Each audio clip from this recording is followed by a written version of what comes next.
prendre de la distance émotionnelle sans blesser, l'autre n'est jamais un gesto impulsif.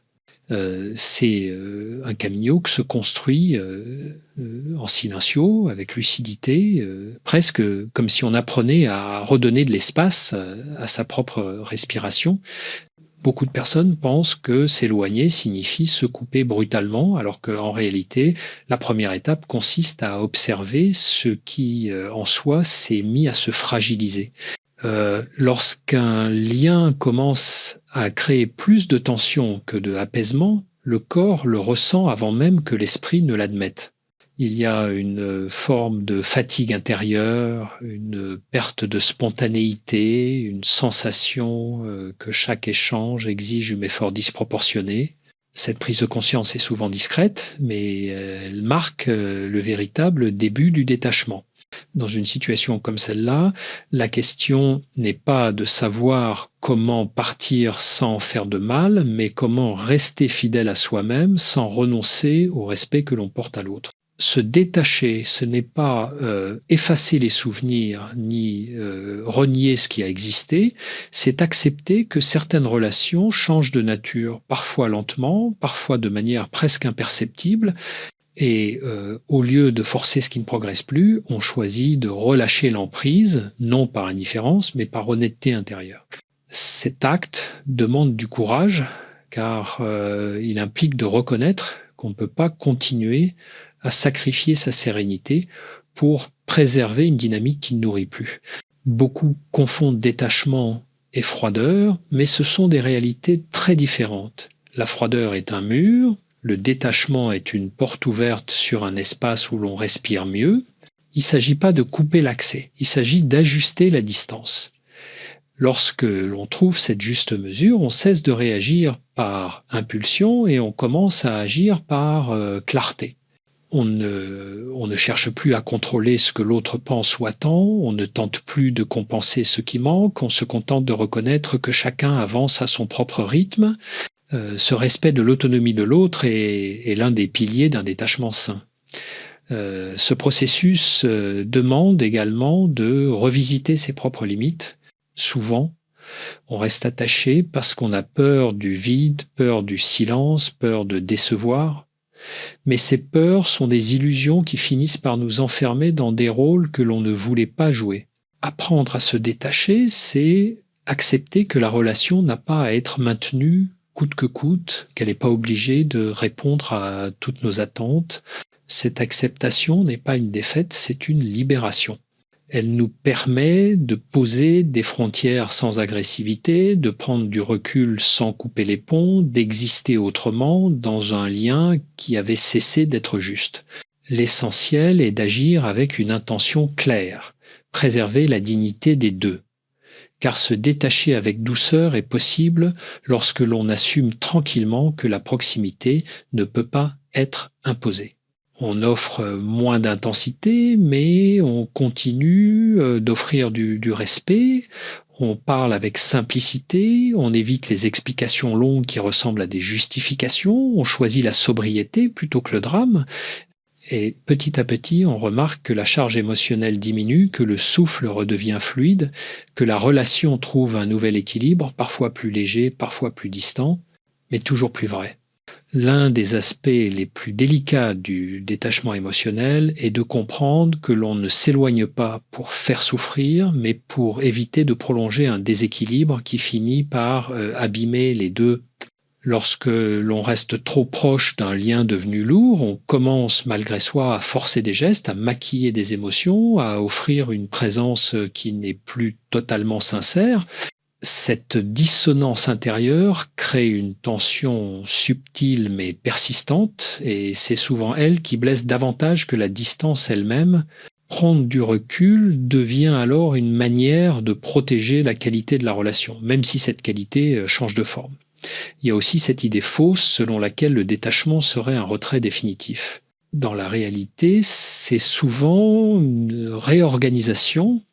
On réévalue la place que l'autre occupe, non pas pour le diminuer, mais pour remettre la relation à un niveau qui ne envahit plus l'espace intérieur.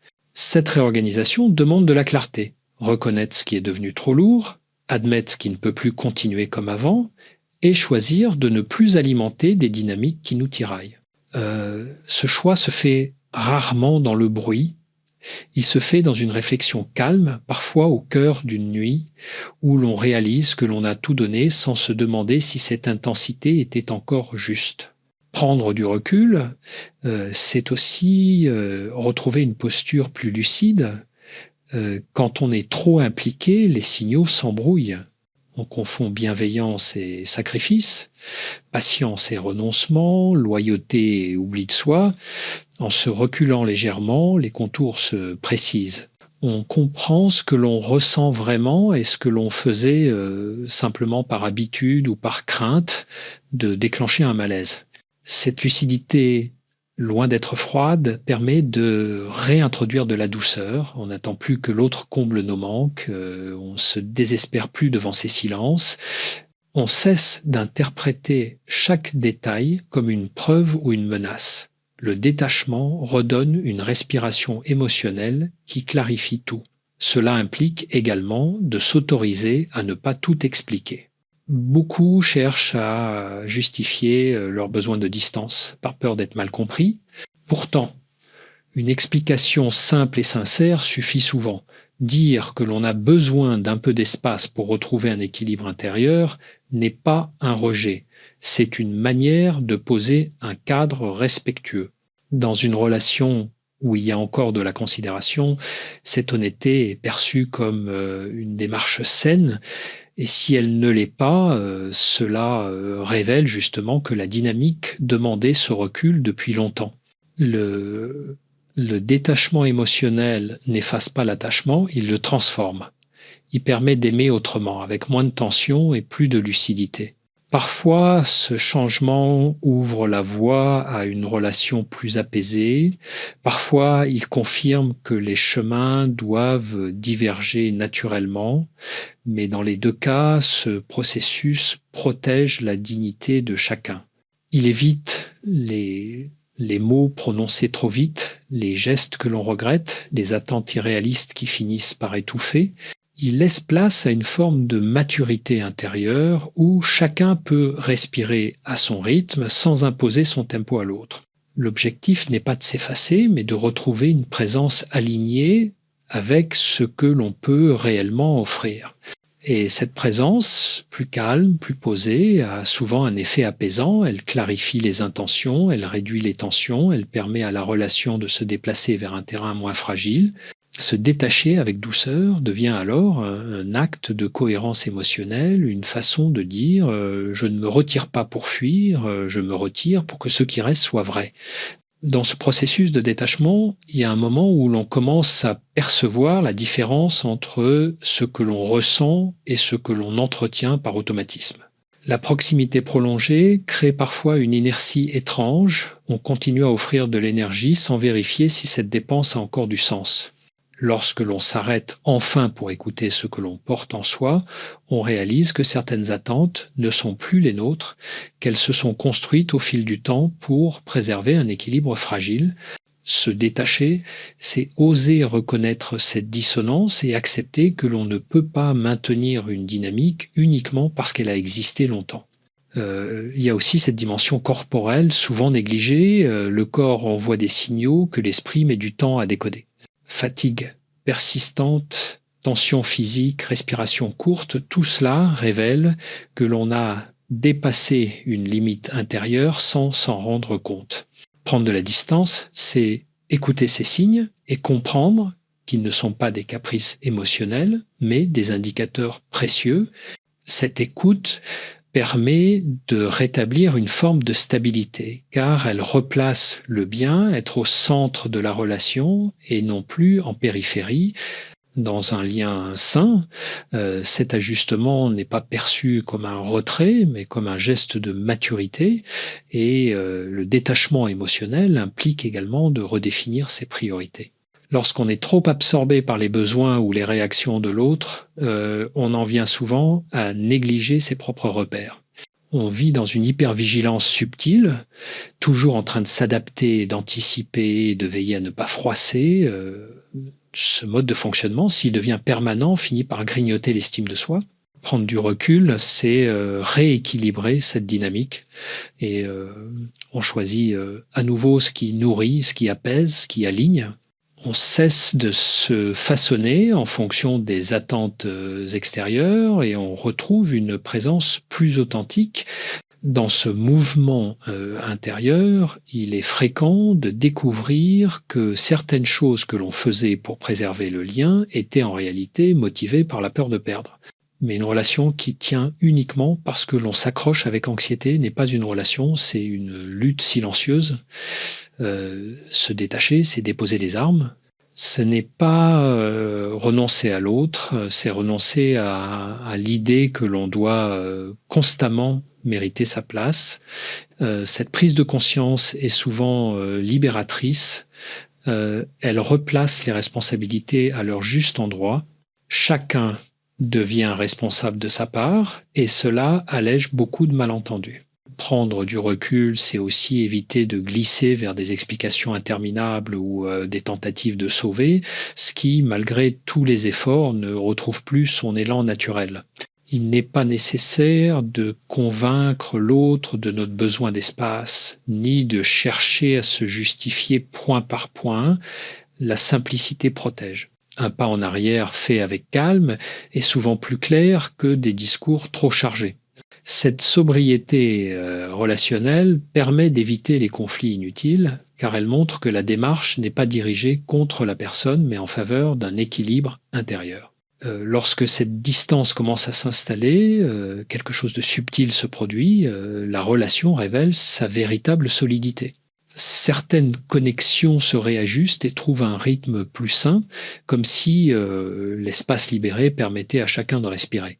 D'autres montrent qu'elles reposaient sur des attentes implicites ou sur une dépendance émotionnelle qui se fissure dès que l'on cesse de combler systématiquement les manques. Dans les deux cas, le détachement éclaire ce qui était flou. Il rend visible les dynamiques profondes et permet de comprendre ce que la relation peut réellement supporter sans s'abîmer. Lorsque l'on avance dans ce processus, eh bien, on réalise que le détachement n'est pas une réaction brusque, mais un recentrage progressif. Au début, il y a souvent cette impression d'être écartelé entre le désir de préserver la relation et la nécessité de ne plus s'y perdre. Cette tension intérieure pousse à réfléchir différemment. On cesse d'attendre des signes extérieurs pour valider ce que l'on ressent et on commence à s'appuyer davantage sur son propre rythme. Ce glissement est subtil mais déterminant car il marque le moment où l'on sort d'une dynamique réactive pour entrer dans une posture plus stable. Dans cette nouvelle posture, les émotions se clarifient. Ce que l'on prenait pour de l'attachement profond était parfois une manière de combler un vide ou d'éviter une solitude que l'on croyait insupportable. En prenant de la distance, ces illusions se dissipent. L'on comprend que la réelle proximité ne devrait jamais demander un sacrifice constant de soi. L'on voit également que certaines relations reposaient davantage sur des attentes implicites que sur une véritable réciprocité.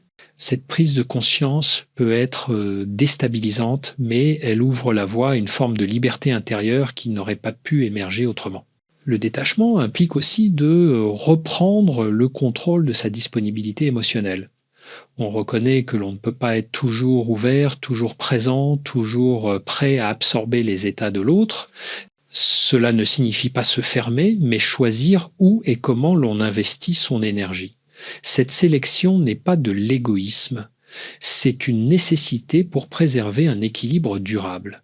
Lorsqu'on arrête de se disperser, on récupère un espace mental précieux et c'est dans cet espace que se reconstruit une relation plus saine à soi-même. Ce mouvement intérieur amène aussi à revoir la manière dont on communique. Lorsqu'on n'a plus la peur de décevoir ou d'être mal interprété, les mots deviennent plus simples. On n'a plus besoin de tourner autour des choses ou de remplir les silences pour éviter un malaise. La communication se fait plus posée, plus vraie. Cette transformation est perceptible dans les échanges. L'autre sent qu'il y a moins de tension, moins d'attente implicite, moins de surinvestissement. Paradoxalement, cela permet parfois de restaurer une proximité abîmée, car chacun retrouve son espace sans se sentir envahi. Le détachement émotionnel, lorsqu'il est fait avec douceur, ne provoque pas une rupture, mais une redistribution des places. Il remet les responsabilités à leur juste endroit, il apaise les tensions invisibles, il clarifie les attentes. On comprend enfin que l'on ne doit pas porter seul le poids d'une relation. Si l'autre souhaite rester proche, il trouvera lui-même les gestes et les mots pour nourrir le lien. Et si ce n'est pas le cas, alors la distance devient une manière de laisser partir ce qui ne tenait que par l'effort unilatéral. Ce constat, loin d'être amer, permet de regarder la relation avec plus de maturité. Au fil de cet éloignement mesuré, on découvre une vérité importante. L'attachement n'est pas une preuve de amour s'il exige la disparition de soi. Une relation saine ne demande jamais que l'on se perde pour la maintenir. Le détachement devient donc un acte de clarté, une manière de préserver ce qui reste beau sans s'y abandonner entièrement. C'est un équilibre délicat, mais lorsqu'il est trouvé, il donne à la relation un second souffle ou confirme calmement que les chemins doivent s'ajuster différemment. Au fur et à mesure que l'on prend de la distance, quelque chose de très subtil se produit à l'intérieur. La respiration émotionnelle redevient plus naturelle. C'est comme si l'on retirait petit à petit un poids que l'on portait depuis trop longtemps sans en mesurer la charge. Cette légèreté nouvelle permet de regarder la relation avec un regard moins brouillé, moins chargé d'attentes ou de projections. On peut enfin distinguer ce qui était motivé par un véritable attachement de ce qui relevait d'une habitude devenue pesante. Cette clarification est essentielle car elle offre un recul qui rend les décisions plus sereines. Ce recul permet également de repérer les endroits où l'on avait commencé à s'effacer. Dans de nombreux liens, on s'adapte, on module, on simplifie des aspects de soi pour maintenir une forme de harmonie. Mais lorsque ces ajustements s'accumulent, ils finissent par créer une distance intérieure difficile à ignorer. Se détacher, c'est reconnaître honnêtement où l'on a cessé d'être soi-même.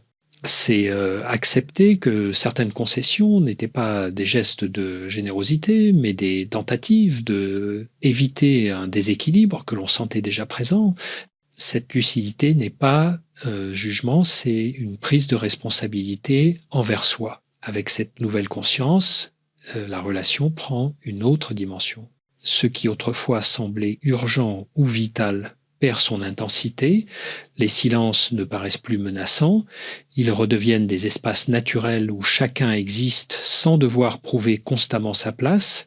Cette transformation est souvent libératrice, car elle rompt le cycle de la dépendance subtile, qui pousse à chercher dans l'autre une stabilité que l'on n'avait plus en soi. Le détachement redonne une autonomie intérieure qui apaise les peurs et clarifie les priorités. Dans ce processus, il devient aussi plus facile de reconnaître les limites réelles de l'autre. Lorsqu'on n'est plus noyé par ses propres besoins d'être rassuré, on voit mieux les capacités, les fragilités et les limites de celui qui est en face. Cette compréhension évite de lui demander plus qu'il ne peut offrir. Elle empêche aussi de transformer ses silences en attaque ou ses hésitations en rejet. Le détachement introduit une forme de bienveillance plus mature, moins centrée sur la peur de perdre et plus ancrée dans l'acceptation de la réalité de chacun. C'est également à ce stade que l'on découvre une vérité essentielle, la proximité authentique ne peut jamais être imposée. Si l'autre souhaite nourrir le lien, il le fera naturellement, sans qu'on ait besoin de multiplier les efforts ou les rappels. Et si cette implication ne vient pas, le détachement permet d'en prendre conscience sans s'effondrer. Au lieu de se sentir rejeté, on comprend que la relation ne répond plus aux besoins actuels des deux. Cette compréhension protège la dignité de chacun et évite d'entrer dans des dynamiques où l'on s'épuise à maintenir quelque chose qui ne respire plus. Cette lucidité émotionnelle ouvre la voie à un espace plus calme où l'on peut accueillir les changements sans crispation.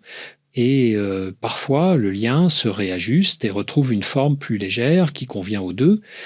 Parfois, il s'étiole tranquillement jusqu'à trouver sa juste distance. Dans tous les cas, ce processus montre que le détachement n'est pas une fermeture, mais une manière de laisser les choses se placer naturellement. C'est un acte de respect pour soi comme pour l'autre qui permet à la relation d'exister sans pression, sans exigence excessive, sans attachement douloureux. À mesure que l'on poursuit ce chemin, on découvre qu'un détachement bien mené n'efface pas l'affection. Il lui redonne une forme plus respirable. L'on cesse d'attendre que l'autre comble des espaces qu'il n'a jamais su atteindre, et cette simple prise de conscience réduit une grande partie de la tension intérieure. En rééquilibrant la manière dont on investit le lien, on récupère des ressources émotionnelles que l'on avait épuisées sans s'en rendre compte. Ce regain d'énergie permet de reconstruire un rapport plus ancré, moins dépendant, plus fidèle à ce que l'on est réellement. Cette transformation intérieure s'accompagne souvent d'une découverte étonnante. En s'éloignant un peu, on voit mieux la dynamique globale du lien. Ce qui paraissait stable révèle parfois ses fragilités et ce qui semblait compliqué dévoile finalement une simplicité inattendue. En observant la relation d'un pas plus loin, on distingue les moments où l'on portait trop, où l'on attendait trop, où l'on donnait pour retenir plutôt que pour partager. Cette clarté ne sert pas à juger le passé, mais à ajuster le présent. Elle permet de retrouver un engagement émotionnel qui n'est pas gouverné par la peur, mais par une intention plus lucide. Le détachement ouvre également un espace où l'on peut réapprendre à écouter ses propres besoins. Lorsqu'on est trop immergé dans un lien, on a tendance à s'oublier pour maintenir une harmonie apparente. Cette forme d'auto-effacement peut sembler anodine au début, mais elle fragilise profondément la relation, car elle crée un écart entre ce que l'on ressent et ce que l'on montre. Retrouver un ancrage personnel, c'est accepter de ne plus se modeler en fonction des attentes implicites de l'autre. C'est assumer que la relation doit pouvoir accueillir deux individualités entières et non une dynamique où l'un se dissout pour que l'autre reste à l'aise. Dans cette réappropriation intérieure, la communication change à nouveau, elle devient plus claire, plus directe, mais aussi plus douce. On n'a plus besoin d'amortir chaque mot ou de anticiper toutes les réactions possibles. La peur de provoquer une rupture s'atténue car la relation n'est plus perçue comme quelque chose de fragile que l'on doit protéger en permanence. Cette sécurité intérieure rend les échanges plus vrais. On peut exprimer des besoins, formuler des limites, évoquer des ressentis sans se sentir coupable ou excessif. Cette sincérité pacifiée est l'un des effets les plus précieux du détachement. Ce processus amène également à redécouvrir la valeur du silence dans les relations trop chargées. Les silences étaient comblés pour éviter l'inconfort ou pour garder l'autre proche. Mais dans un lien réajusté, ces mêmes silences deviennent des respirations naturelles. Ils permettent de percevoir ce qui se passe réellement dans la relation.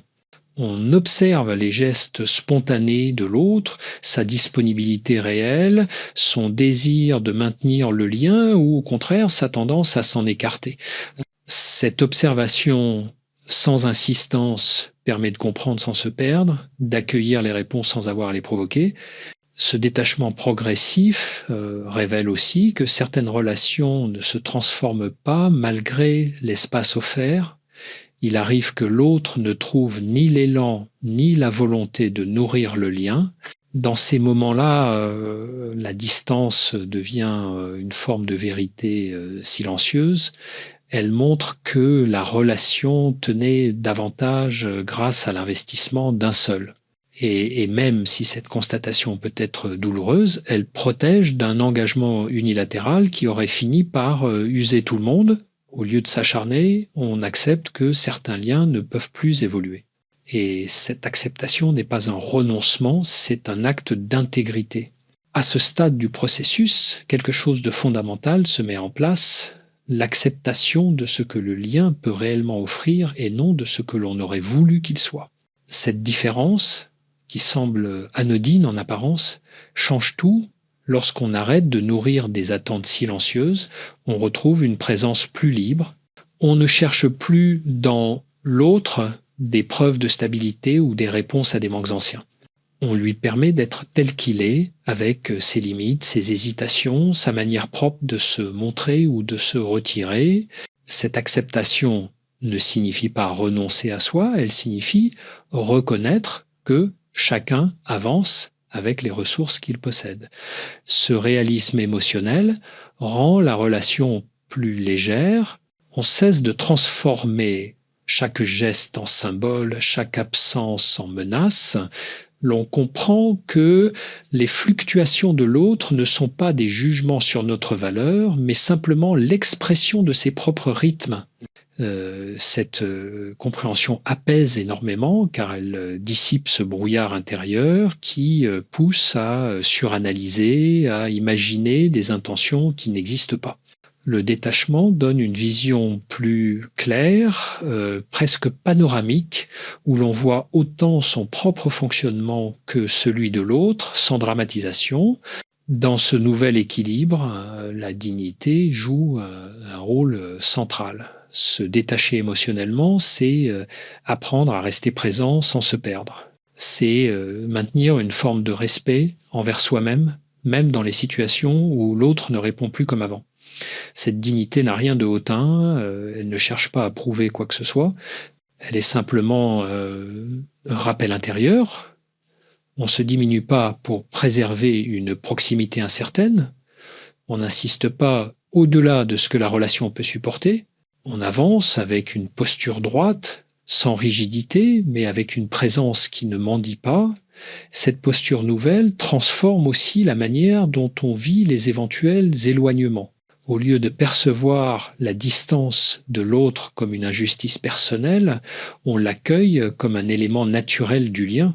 Les relations humaines ne sont pas des lignes droites, elles sont faites de mouvements, de phases plus proches, de moments plus silencieux. En intégrant cette réalité, on cesse de paniquer dès que l'autre semble moins disponible. On observe ces fluctuations sans tenter de les contrôler. Cette absence de contrôle volontaire libère une tranquillité inattendue, car elle montre que la relation n'a pas besoin d'être surveillée pour exister. Avec cette sérénité nouvelle, la relation se redéfinit presque d'elle-même. Certaines personnes, en sentant qu'elles ne sont plus au centre de nos préoccupations, trouvent un nouvel élan et reviennent avec une implication plus stable. D'autres, au contraire, s'éloignent tranquillement, révélant que leur présence reposait davantage sur nos efforts que sur leur désir réel. Ce dénouement, loin d'être amer, apporte une clarté apaisante, ce qui reste le fait parce que c'est juste, et ce qui part n'aurait pas trouvé sa place dans un équilibre durable. Cette évidence calme le cœur et ouvre un espace intérieur que l'on n'avait plus depuis longtemps. Au fond, ce détachement progressif prépare le terrain pour une relation plus honnête avec soi-même. On redécouvre ses envies, ses limites, ses aspirations profondes. On comprend qu'une relation ne peut être nourrissante que si chacun y trouve un espace où exister pleinement. Ce retour à soi est le véritable noyau du détachement émotionnel. Il ne s'agit pas de fuir l'autre, mais de se retrouver pour mieux avancer avec moins de poids et plus de clarté. Lorsque l'on arrive à la dernière étape du détachement émotionnel, on remarque que quelque chose en soi a profondément changé. C'est pas une rupture soudaine ni une coupure froide, c'est une transformation silencieuse qui s'installe de manière presque organique. Ce qui autrefois provoquait des inquiétudes constantes perd de son intensité et l'on découvre une forme de stabilité intérieure que l'on croyait inaccessible. Ce calme n'est pas l'absence de sentiments, c'est un recentrage qui permet de ressentir sans se laisser envahir. On ne se bat plus contre les vagues émotionnelles, on apprend simplement à les laisser passer. Dans ce nouvel espace, la relation prend sa place naturelle. Si elle doit rester, elle s'ajuste tranquillement, sans effort forcé. Si elle doit s'éloigner, elle le fait sans drame, comme une page que l'on tourne avec douceur. Cette fluidité n'est pas une résignation. Elle est le résultat d'un long travail où l'on a appris à ne plus s'agripper. Se détacher avec délicatesse, c'est accepter que certaines personnes ne sont pas faites pour nous accompagner sur toute la route, même si elles ont compté à un moment. Cette acceptation est une libération qui ne dévalorise rien de ce qui a été vécu. C'est aussi dans cette phase que l'on mesure pleinement l'importance de l'autonomie émotionnelle. Pendant longtemps, on a pu croire que l'autre détenait une partie de notre équilibre, comme si sa présence validait quelque chose d'essentiel en nous, mais le détachement montre que l'on porte déjà en soi les ressources nécessaires pour avancer. Lorsque l'attention cesse d'être focalisée sur l'autre, les espaces intérieurs se remettent à vivre. Des envies longtemps mises de côté réapparaissent, des élans personnels se réveillent et l'on retrouve une énergie qui avait été diluée dans des inquiétudes permanentes. La relation au monde change également. En retrouvant un ancrage personnel, on aborde les nouveaux liens avec une lucidité différente. On n'idéalise plus, on ne projette plus d'attentes silencieuses, on ne cherche plus à combler des manques à travers quelqu'un. Et cette clarté évite bien des confusions et des déceptions. Elle permet de construire des relations plus solides, fondées sur un équilibre réel plutôt que sur la peur de être seul. Cette manière nouvelle d'aimer, plus tranquille, plus ancrée, devient naturellement sélective. On n'entre plus dans des dynamiques qui exigent de se sacrifier, et on accueille seulement celles qui respectent l'espace que l'on a appris à préserver. Le détachement émotionnel, dans sa forme la plus douce, n'est pas un adieu au lien, mais un renouveau. Il réorganise les places, clarifie les besoins, apaise les tensions, il permet de regarder l'autre sans lui demander d'être ce qu'il ne peut pas être. Il permet aussi de se regarder soi-même avec honnêteté, sans honte pour les moments où l'on s'est accroché trop fort, sans regret pour ce qui n'a pas trouvé sa continuité. Ce recul n'efface rien, mais il remet chaque chose à son juste endroit. Et bien finalement, ce processus nous apprend quelque chose de précieux. La force émotionnelle ne se mesure pas à la capacité de retenir, mais à la capacité de laisser circuler ce qui ne peut plus rester. On découvre que, en se détachant, on ne perd pas, on se retrouve. On comprend que la paix intérieure n'est pas un état lointain, mais une conséquence de choix répétés où l'on s'honore soi-même. Et dans ce chemin, quelque chose de simple et de essentiel apparaît. Les relations qui méritent vraiment de durer ne craignent ni la distance ni le silence, car elles reposent sur une présence sincère, pas sur un attachement anxieux,